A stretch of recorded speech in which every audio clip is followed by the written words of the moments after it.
Amanuti gada aane nu gorsiiftu malee tetteenyee hidheenu. Akkamitti ne teessanii booddeenya? Hidheenu gaafa aane arguu qabna aane nu gorsiisa. Isiniin garsiisaa bara mushiteefa kuteetu wallaan nama garfe asuma ulseen asitti. Achuma nu gorsiisa malee nuti aane garuu malee hin garre. Jettaniidha? Egaa jenni aane nu gorsiisa aane arguu feene nuti halas. Daruuriidha? Daruurii arguu qabna nuti aane. Ayyee isiniin garsiisa. Haya. Rakkoon qabu baay'eeti mee ammumaan tana yaadatu? Ammumaan tana yaadu malee nuti hin gallu egaa aane garuu halas ni yaadu. Baga dhufte yaa rakkoo warraa taayisin keessumee sana biraa. Baga dhufte yaa rakkoo. Assalaamu alaikum warahmatullahi wabarakatuh. Jirtu hordoftoota gadaatu akkam isin nagaa fayyaanaa jirtani. Obboleeyyan keegaa irraan tana waan agartee hedduu takka nama dinqisiisu.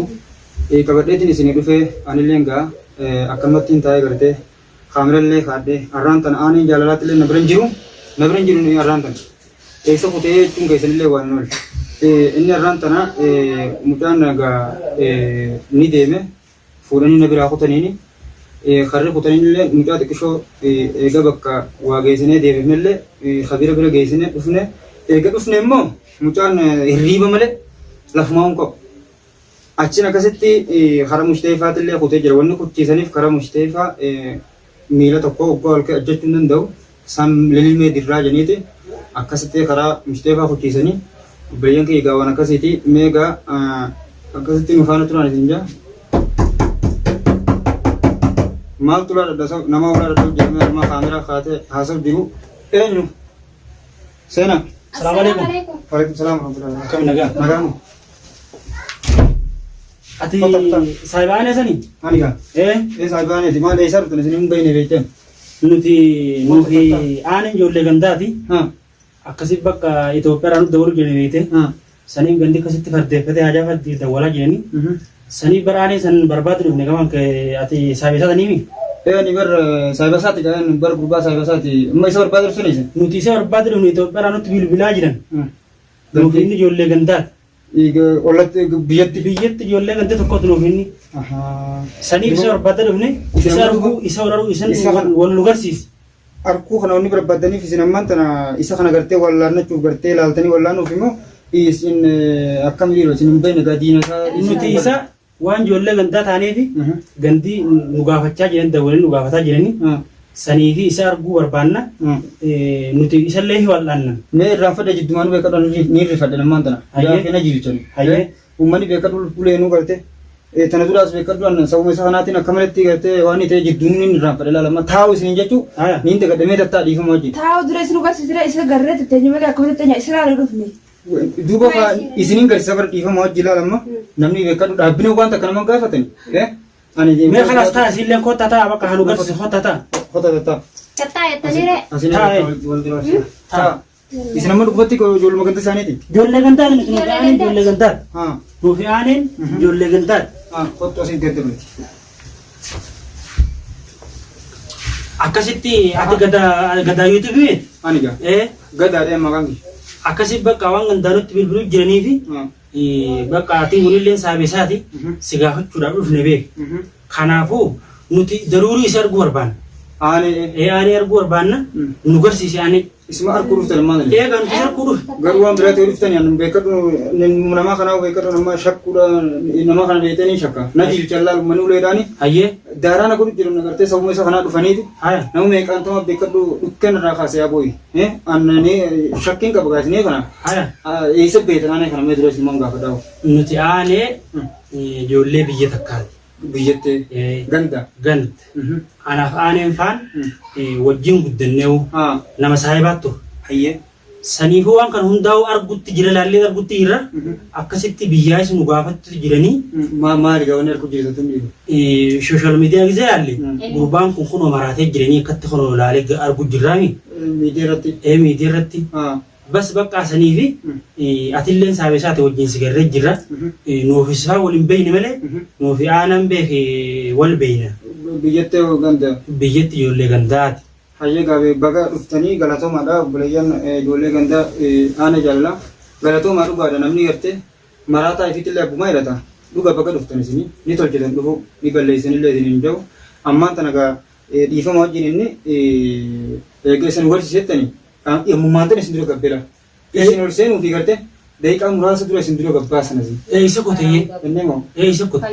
Inni kun gurbaan fayyaan qabne gaa fayyaan qabu gurbaa duraan dhukkubu jiraami. Harkan oofan. Halkan moo?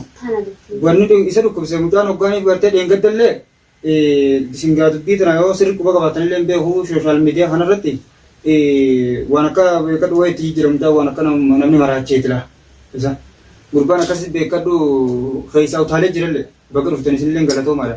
Ammaan tan isa fuudhaniiti mushteefa kochiisan. Wanni mushteefaa keessaniif. Yoo mushteefaa kana maal amma gaabbilisa fayyaa. Mushteefaa kana maal godhan maal gaa mushteefaa nama maraate mushteefaa waan geessanii beekta akka kan akka beeknutti maal godhanii mushteefaa kana meen ho'i haasaa kana addaan nu baase akillee nu sodaatee beektaa nuti nama akka ati saahiba isaa taatellee si beeknee jira maaliif akka ati cinaa dhaabbii jirtu akka obboleessaa tokko taate sanumaafuu diriirsiitii qaceellatti haatiin fi abbaan isa kana maraatu jiran beektaa gandarra nuti gandatti illee ollaadha.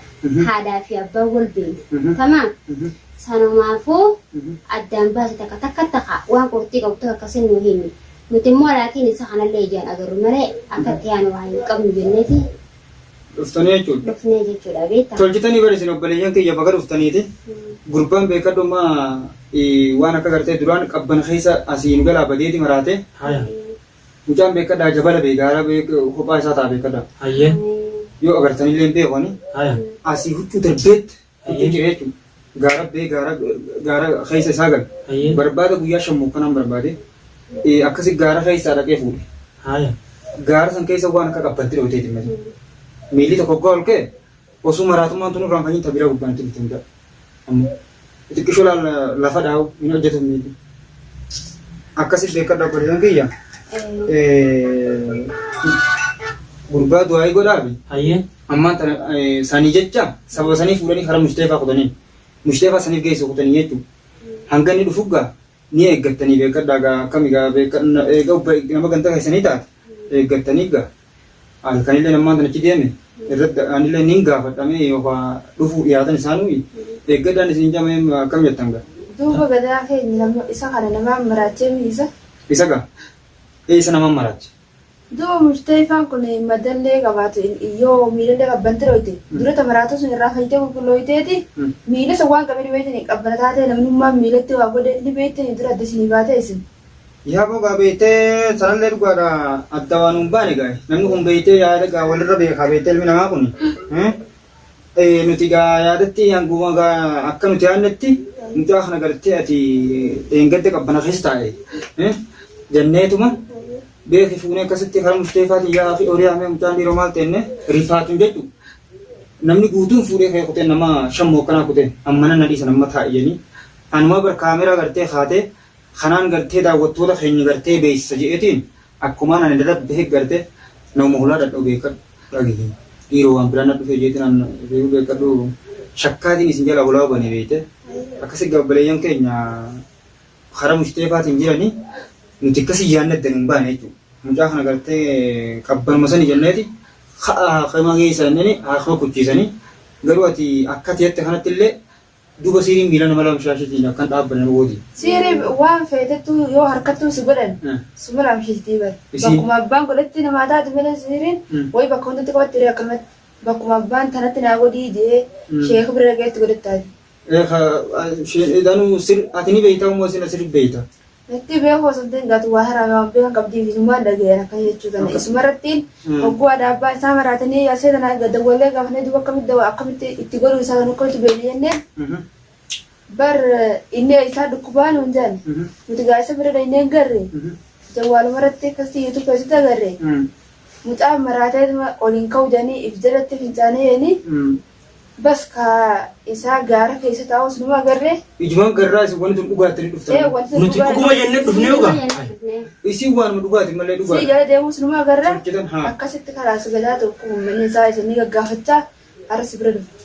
Dhugaadha bakka dhuftanii galatooma bara. Mucaan maraatee illee keessaa utaale san gubbaan tun dabalamteef bari itti nafnee bara mucaan gartee huccuu darbeeti ammaa tana shiita deebi'e duraan qabsaa tokko qaba. huccuu takka jedhamtu takka san kaatee duraan gaafa gaara galu san firraa qabu. Amma gartee shiita deebi'u. Shiita hayyate. Shiita hayyate. Hayyee kan warri isaan baraachisu noo? Eessi jiran isaan amma. Warra isaan maraacha kana beektaa ni beeka. Gadda isaanii. Gadda isaaniif ni beeka. Isaanis ati yunumaa jirtu dhufee hayyee. As keessa jiran. Isaan sun. Ani madda ani marraja isaanii zikulan qaba.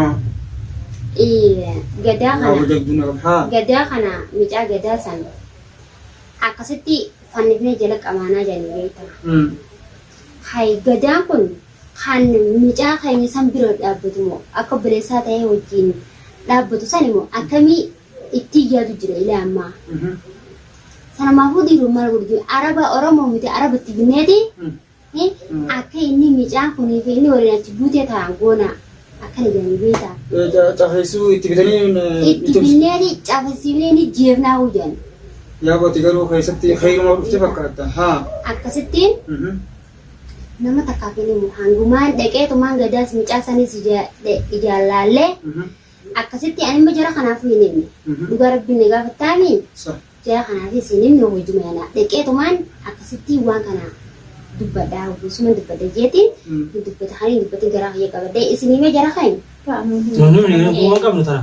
Akkasittiin dhufee jechuudha maaliif dubbiin tun wanni akkasii ibsee dubbiin tun si afaan ibaanaa qilleensarra qottee jechuudha. Kanaaf namni rifatee fawaa himuu faadhaan mala. Saniifiin kan hin dubbatin dhufee buleessa xiyya. Atilleen uummanni arabaa miti Oromoo miti hasibitu deeman. Atilleen araba maaliif atis Oromoo obboleessa keenya. Inninis obboleessa keenya. Sanumaafuu sababati isa cinaa dhaabbatte kanaaf akka atilleen isa cinaa hin dhaabbanne akka atilleen bakka halas gargaarsaan isa kana wallaanuudhaan cinaan dhaabbanne kana si godhu deeman. Sanumaafuu garuu namni hinaaf tokko akka fedhe namni godhaa jechuudha. Midhaa akkanatti huccuu darbisiifte.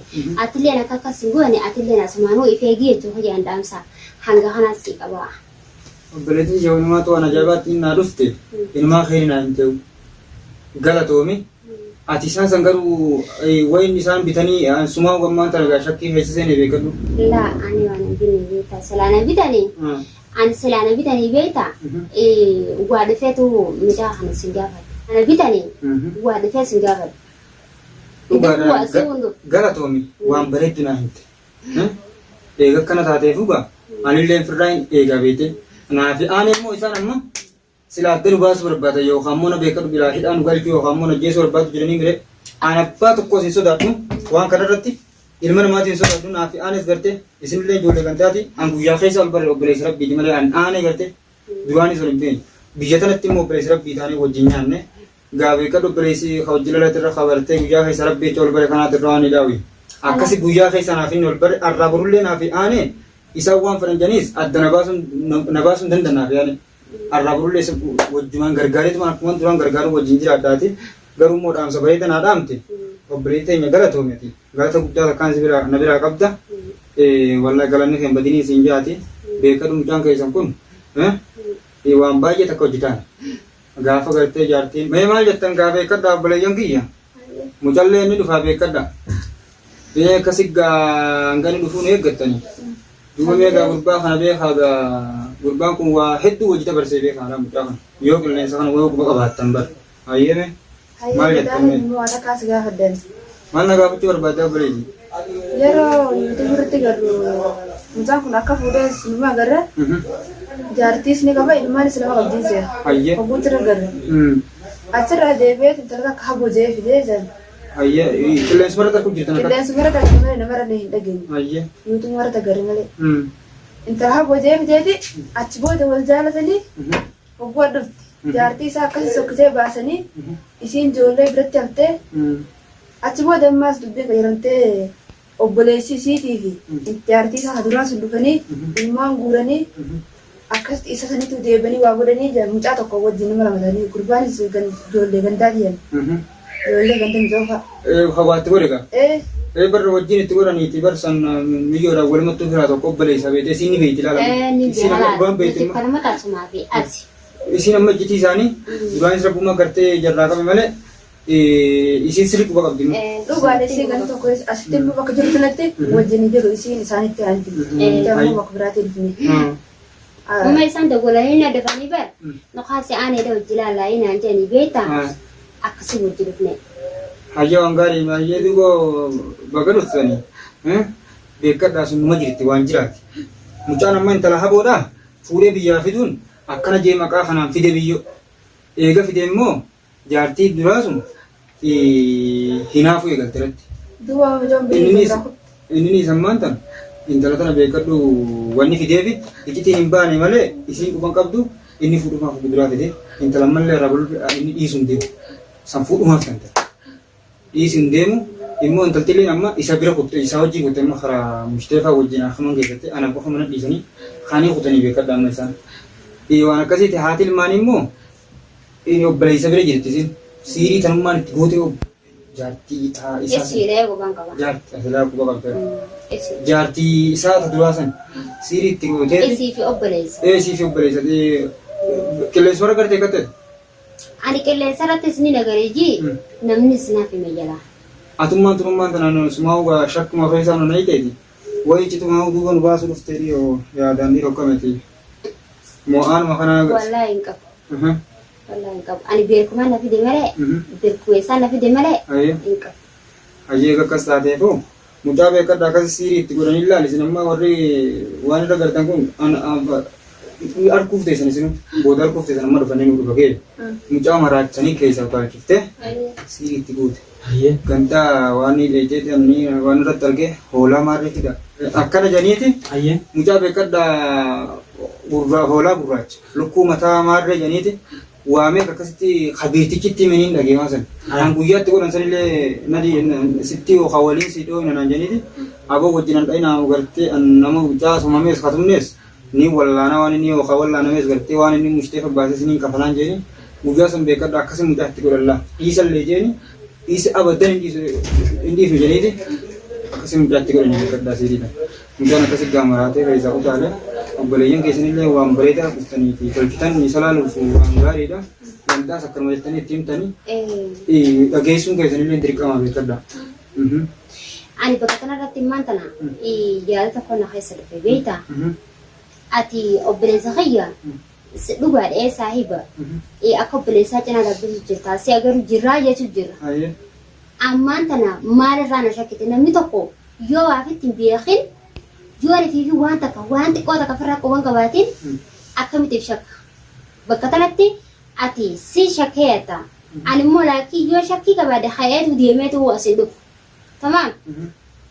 Ijoollee kana yaamee gisee meeqatti dawalee ijoolleenis hin mijoonee fi haalli akkasitti arraan ta'an nu mijaa'e naan janii haa uffattan ilaalla giseenii fi nu dhufnee ta'uu isa sanuu mana dhabne sanumaafuu mi'atiin namni waan balleessin tokko namni waan balleessin waan takka shakku tana qofa qabaadha.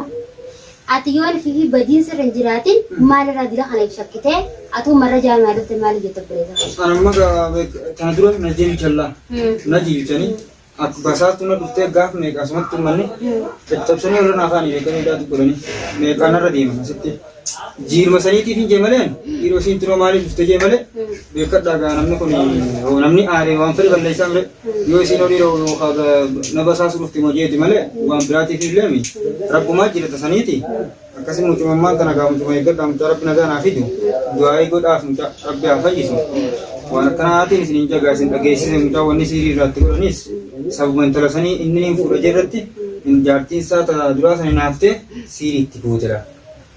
Siirii itti akkasitti godhanii mucaa akkasii keessaa utaalchisan jechuudha. Mucaan eega maraa ta'es ganda habiira geessine. Eegi geessine hirriibuma irratti darban malee hirriiba immoo akka ajaa'iba irra fa'aan hirriiba irratti darbelaa hirriiba kana. Firratti illee ni fincaana. Arraan kana fa'aa namaatu waan ajaa'ibaati. Oliin kajee lafa dirgin jaa nuuf akkanuma qofa. Obbaleetiin keessan akkuma bara lubbumaan jira malee mucaan akkuma nama ammaan tana fayyisaa baateeti. Akkuma isiin baantummaan tana yaadni isiisan illee nama beekan nama walirra yaada bilchaataa qaba. Mucaan kun ati waa qabban inni adda geessan malee siirummaan sun miila daaree sun hojjetu mala.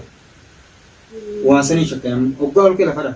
Fincaaniif jalatti kalaas mana balleessee akkuma gidaara kanumtu qabee fincaan hin tibbin godhee gidaara kanumtu isaa akka balleessee gidaara kan ilaaltanii galtanii mas kana hunda akkana isaa wasa keessee kun gaamanii ati asii achuma taalaa kan isaa akkana balleessee jiru fincaan akkama firra fincaan jechuudha nama hin dhiisu mas miyyuu gartee isa bira gartee dhuftee jirtu san hin dhiisu beelaan tuma talmanii hin jaalladha jedhanii shiitaa sirraan baasu shiita kaatamu waan shiita kaatu gubaalaa wala shiitaan deemu duraan ututaan akka saraa qaba irraa jijjiirra jennuun amurmatee nyaan godhu haa narraa jijjiirina jee bala buusa ni ijaa Jee mee kanarratti formaanii isaa mee dubbadumee amjii keenyatis formaata isaa barbaannamee. obboleeyyan kiyya gaaddu'amu goonaa fi aanee jaalala rabbummaa naaf fayyisu ati gaaf rabbi jebeeteen olamtu isiiniiti rabbummaa harkaa qabamriidha isinis gaaddu'amu godhaafiin isiniin jaa Aboo nuti gada aanee garuu malee hin galu. Mana obboleettii isaa takka biraa galtan obboleettii iblisa karabsi takka. obboleettii isaa ta'an idaa isinii beeytanii isii yoo Isii duraanillee wal beeyna yaani akka bira dhufte agarre gaa akka bira dhufte agarre. isilleen dhugaa dhuftee jirti obboleettii isaa takka dhuftee dhugaadha salilleen dhufteeti bira jirti jidduu takka fatti isaan maa sunuu guyyaa gaafa dura dhufan jidduu takkana jarjaranii beekadhu achiin egaa waan gartee wajjin daliilii mucaan waan irra laffe egaa harkan booda isaan maanu beekadhu duraan kanaan lolan dhiifamuu na gaafatanii akkasitti isaan sanillee walitti araaramne wajjuma jirrammaan tana isaan akkuma geessu wajjin kutanii bara. Lola kan isaan beektaa agarree hogguu isii akkasii loltu garre bas duraanuu gaagandee akka inni dubbatee bira dhaqaa isu jiraa miti. Nutuu barsiitti dhufnee kaane numaaf jooyitee nama guyyaa san ka'ee hin dhufni malee eegumanii yaadanii akkas taafnee barsiisanii nu dabaltee asii booda ani wal fe'iisan hafaadha guyyuu biraa dhuftanii jettee haadha dhufne gaarra isii isin agarre yaada isin agarre akka nu barsiitu barbaadna gaammaa taniti. San isiniin garsiisa wajjin kutanii ni deebi'an gaa'eeti sanumaaf obsitanii tetteessanii meequu qabdan qaama. Amma nuti gada aanee nu barsiiftu malee tetteenyee hin eegnu. Akkamitti tetteessanii meequu qabdan maal? Hin eegnu gaa aanee arguu qabna aanee nu barsiisa. Isiniin garsiisaa bara mushtee fakkutee duuba wallaan nama oggaa dhufe asuma ol seenaa asitti. Achuma nu barsiisa malee nuti aanee garuu malee hin galu. Jettaniidha. Egaa jenni aanee nu barsiisa aanee arguu feena nuti haalaas. Daruuriidha. Daruurii arguu qabna nuti aanee. Hayyee isiniin garsiisa. Haya. Rakkoon qabu gaa'eeti mee ammumaan tana yaadatu? Ammumaan tana yaadu malee nuti hin galu aanee garuu haalaas ni yaada. Amma nu barsiisee deebitaa jira.